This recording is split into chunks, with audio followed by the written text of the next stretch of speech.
Tanghali pa lang lampas tao na ang baha sa barangay Doña Imelda, Quezon City. Hindi man lang nagbabawas, lalong tumataas. Ang mga residente lumalangoy na palabas ng eskinita. Habang ang iba umaakyat sa mas mataas na palapag ng kanilang mga bahay.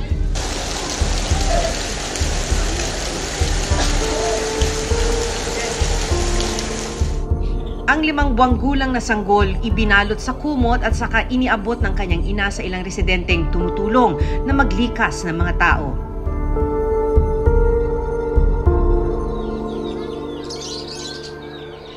Kinabukasan, napag-alaman ng reporter's notebook na ligtas at kapiling na ng bata na si Aviana ang kanyang mga magulang na sina Princess at Angelo. Kahit na may mga sugat, hindi raw nag-alinlangan si Angelo na lumusong sa baha para sundan ng anak habang inililikas. Nakapasok sa may cooler sa loob, tapos may na payong.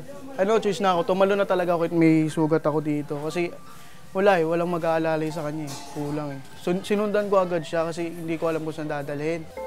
Laking pasalamat ni Princess sa mga tao na nagdala sa kanyang anak sa mas ligtas na lugar.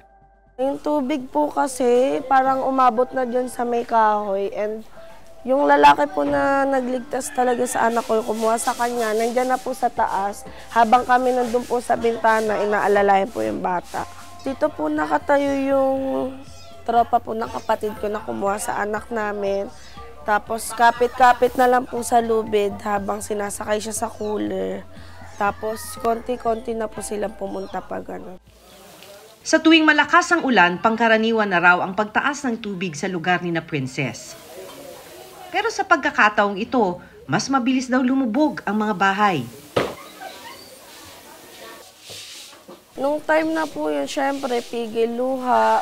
Kasi masakit tignan yung anak namin. Sobrang takot po talaga. Pero hindi naman po pwede mag-panic, syempre, yung baby po namin. Buti na lang po, nailigtas na kami sa pinakamataas.